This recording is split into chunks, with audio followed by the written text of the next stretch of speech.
Halo,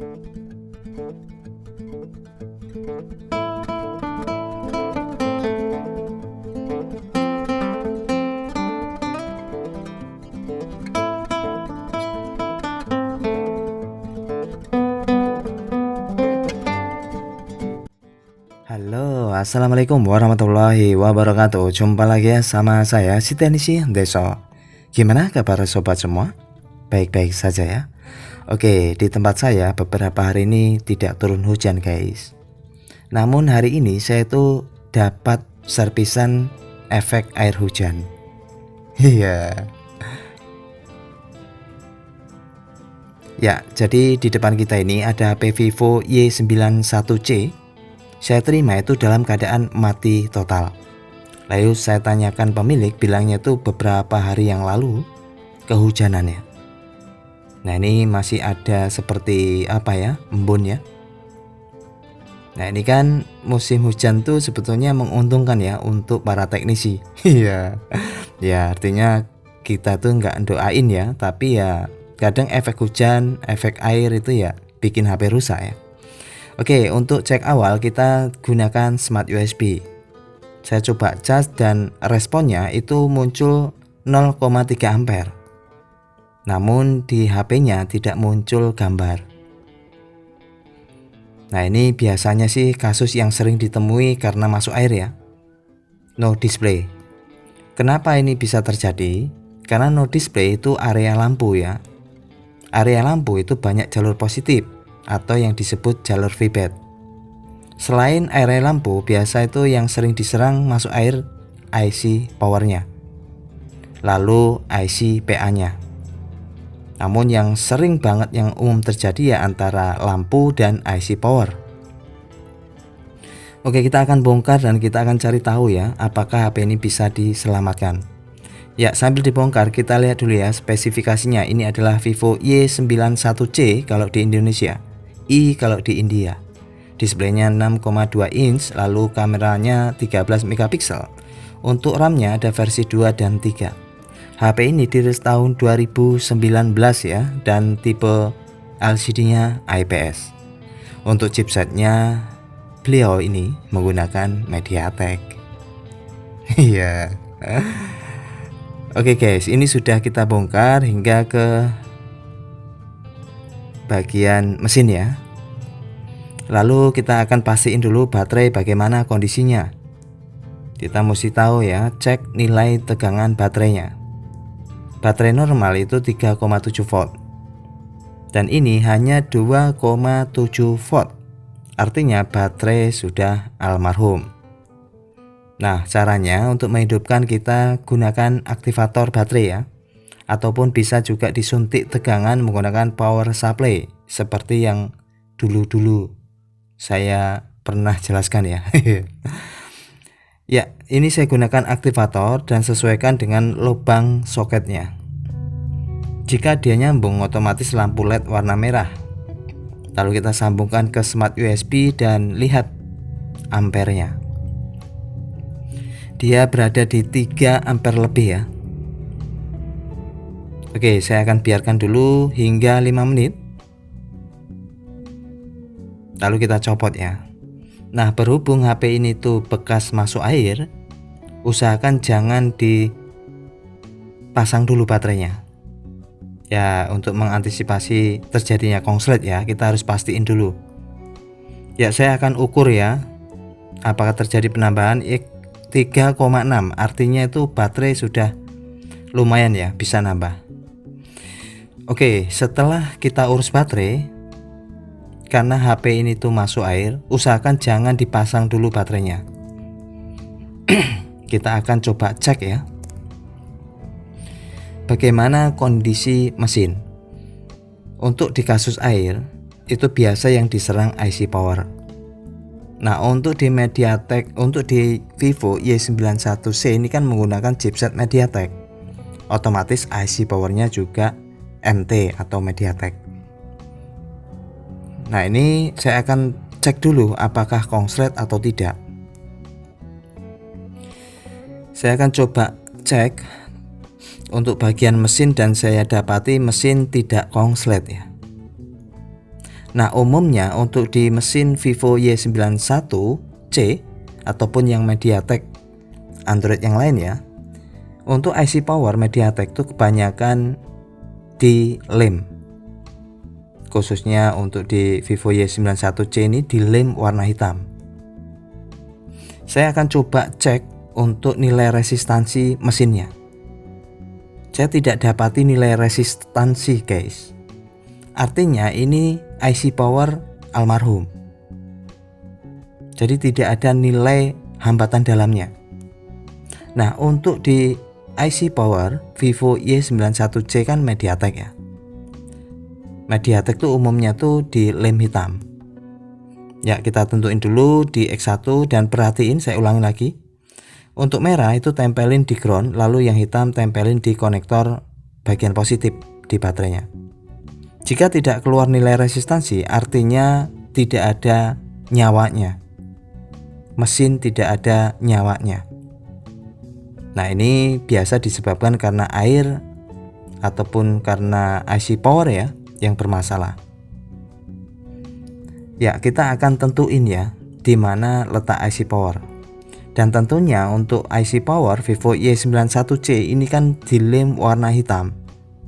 Di IC power itu biasanya ada sumber lain. Sumbernya namanya source power. Jadi pensuplai tambahan source power ya. Dan kita akan cari source powernya. Kenapa saya tidak langsung ke IC power? Karena IC power di lem hitam. Biasanya kalau IC di lem itu aman ya. Karena air itu aman. Karena dia posisi terlindungi lem semuanya. Makanya kita cari komponen yang berhubungan dengan IC power, yaitu source power. Dan setelah kita coba cari ya, saya nyari di jalur skema, itu saya dapati source power itu berada di bagian tengah bawah. Saya akan coba cari. Jadi untuk menganalisa sebuah kerusakan HP, kita mesti tahu, kita mesti bisa baca skema ya. Nah, di balik solasi ini itulah letak source power. Fungsi source power untuk mensuplai power ya. Di saat source powernya itu tidak berfungsi, otomatis ya IC power tidak dapat suplainya. Nah, ini saya lepas dan perhatiin terdapat lubang ya. Apa sebetulnya fungsi lubang itu? Jadi di pabrikan itu sudah sudah didesain sedemikian rupa sehingga terdapat lubang itu tujuannya di saat terjadi sesuatu kita nggak perlu bongkar penutup kalengnya. Nah, inilah letak source power itu yang warna hitam kecil, dan itu yang akan kita lakukan repasisi lagi ya. Artinya kita rehot ulang, kita presisikan dengan cara goyang inul. Ya, kita akan coba pastiin dulu. Perhatiin, saya akan cek nilai resistansi keluar tidak. Seharusnya di komponen dia itu keluar. Namun jika tidak keluar berarti IC yang bermasalah. Ini kan hanya satu saja ya, tidak muncul nilai resistansi. Ya, berarti ini faktor kemungkinan ya source powernya bermasalah. Bisa terjadi karena kemasukan air sehingga di kaki-kakinya itu terdapat korosi ya. Kita akan coba lakukan goyang inul dengan cara rehot dengan blower, lalu kita goyang sedikit IC-nya ya. Ya, jadi di beberapa komponen itu biasanya terdapat lubang.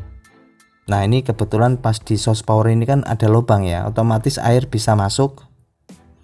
Dan karena nilai resistansi di jalur feedback itu tidak keluar, makanya saya rehot source powernya. Oke, ini untuk sistem rehot seperti biasa ya. Di setelan anginnya 2 ataupun 3, lalu panasnya 350. Namun tetap sesuaikan kondisi blower masing-masing.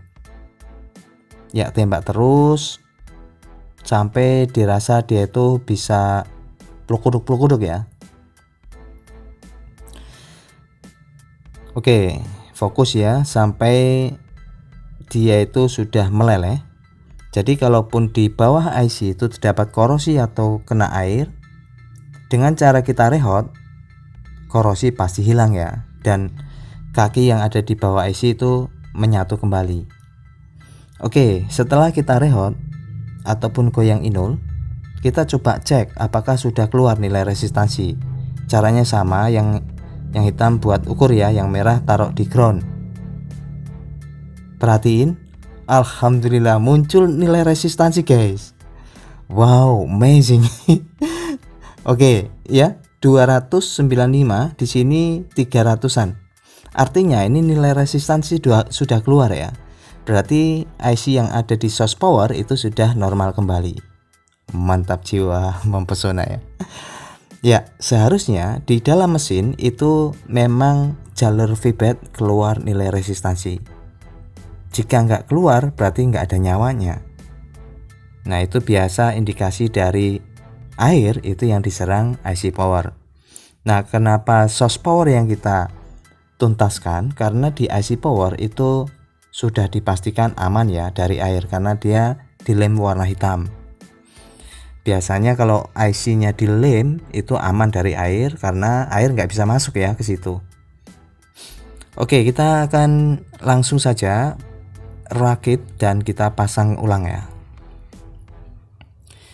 Untuk di HP itu harus ada nyawanya. Ini selain HP kondisi konslet ya. Jika tidak konslet dia harus ada nilai resistansinya.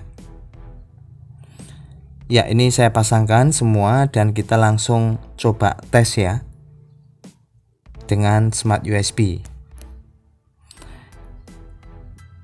Apakah dia ada respon ya? Oke, bismillahirrahmanirrahim. Ya, mudah-mudahan sudah normal ya, karena nilai resistansi sudah keluar. Wow, mantap jiwa, mempesona, alhamdulillah. Muncul tanda petir guys. Alhamdulillah sudah selesai ya. Jadi ini kenapa tadi saya tidak langsung di IC power, yaitu alasannya ya, karena IC power itu terlindungi lem.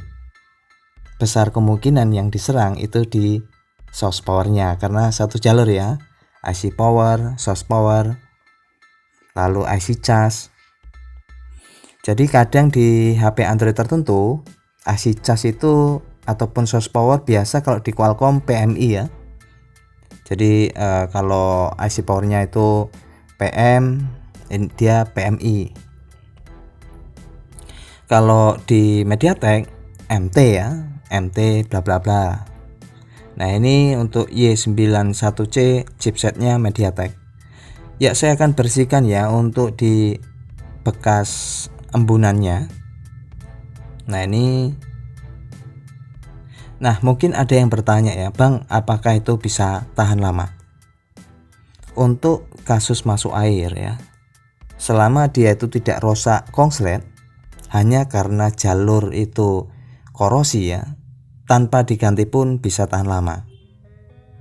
Yang penting kita sudah rehot dan presisikan ulang kaki-kaki yang ada di bawah IC-nya. Oke, kita sambil rakit lagi ya. Kita pasang kembali semuanya. Nah, untuk di Y91 ini yang khusus C ya, itu apakah ada yang Qualcomm ya? Saya tidak tahu pasti ya, karena memang Y91 ini kadang membingungkan ya. Yang 91C, ada Y91. Cuman kalau perbedaannya kelihatannya hanya di apa ya, di apa itu fingerprint ya. Untuk Y91 itu ada fingerprintnya, dan Y91 itu ada yang Qualcomm. Saya nggak tahu pasti ya, Y91C ini ada yang Qualcomm atau tidak. Ya, kita pasangkan lagi. Nah, untuk Y91C atau Y91 yang Qualcomm, untuk IC powernya itu biasanya kodenya PM ya. Lalu apakah dilem atau tidak? Kelihatannya sih tidak ya. Biasanya yang dilem tuh di MediaTek. Oke, kita coba nyalakan. Alhamdulillah guys. Mantap jiwa, mempesona ya. Jadi sudah muncul logo Vivo. Untung logonya bener ya. Kalau logonya Oviv gimana tadi? Ya itu dulu ya, saya pernah dapat kasus tuh logonya Oviv. Ya ini terkunci pola ya, saya tidak tahu polanya. Namun yang jelas HP sudah kondisi normal. Ya alhamdulillah, ini kadang musim hujan tuh ya itu ya membawa berkah buat teknisi. Namun ini sih kelihatannya sudah mulai musim panas ya. Oke, apapun musimnya itu kita tetap bersyukur dan berusaha, jangan lupa berdoa. Itu saja, semoga bermanfaat dan bye bye. Assalamualaikum warahmatullahi wabarakatuh.